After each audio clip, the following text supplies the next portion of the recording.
मृत्यु भी उसकी है, जन्म भी उसका है, मृत्यु भी उसकी है, सुख भी उसका है, दुख भी उसका है, विचार भी उसके हैं,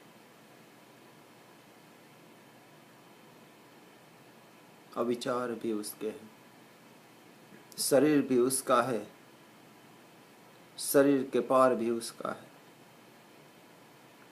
काम भी उसका है, राम भी उसका है। बात समझ लो जरा, काम भी उसका है, राम भी उसका है।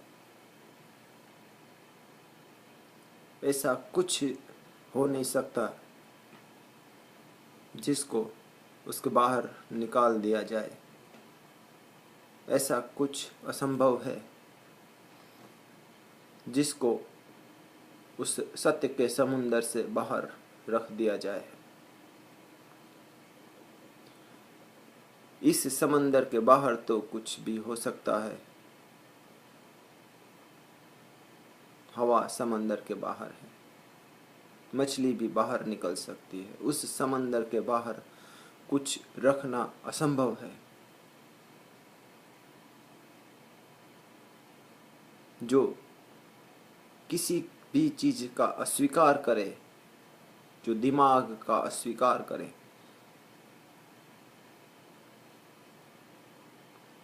जो विचार का अस्वीकार करे, जो किसी भी चीज का जो अस्वीकार करे,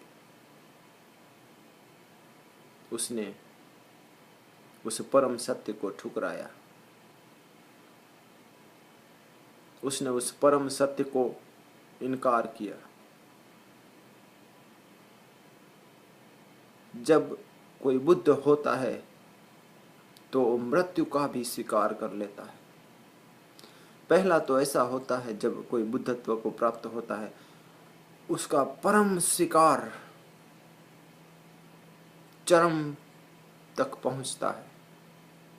परम स्वीकार, वो मृत्यु का भी स्वीकार कर लेता है। वैसा कहता है कि मर भी जाए, चलो मर भी जाए, मृत्यु भी आ जाए, मृत्यु भी ले लो, मृत्यु भी साथ जब आ जाए, काम भी, राम भी, मृत्यु भी, सबका जो स्वीकार कर ले कि ऐसा है, ऐसा परम अस्तित्व ने पसंद किया है। विचार भी उसके हैं, काम भी उसका है, राम भी उसका है, तुम भी उसके हो। न तो तुम उसके बाहर हो, न काम उसके बाहर है, न राम उसके बाहर है, न विचार उसके बाहर है। तुम जब विचार करते हो तो समझना ऐसा नहीं कि तुम विचार करते हो। तुम जब विचार करते हो तो वही विचार कर रहा है।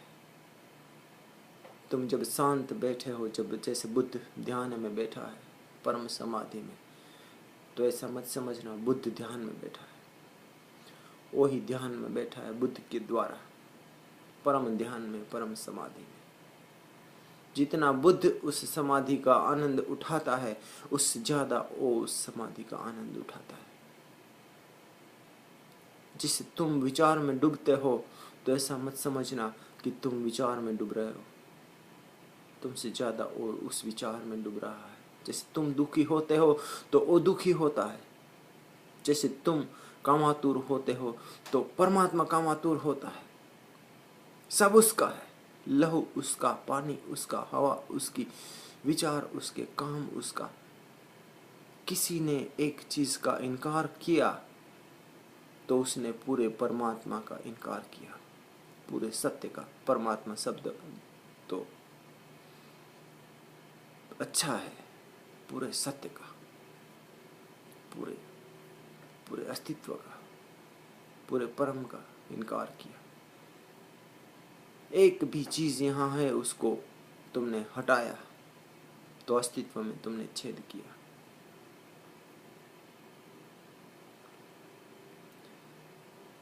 इसीलिए तो तुम्हारे ये सब धर्म गुरु जो इनकार किए जा रहे हैं वो बड़े बड़े छिछरे मालूम पड़ते हैं, बड़े छिछरे तल तल पे।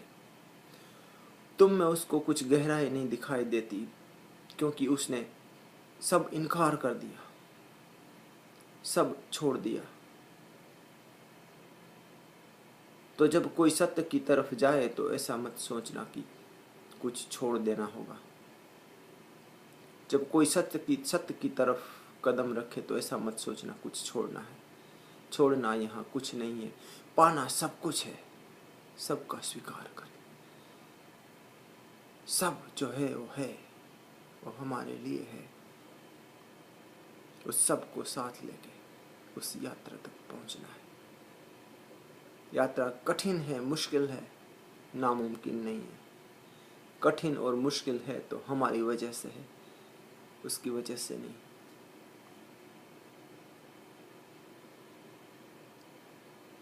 धन्यवाद, आज इतना ही।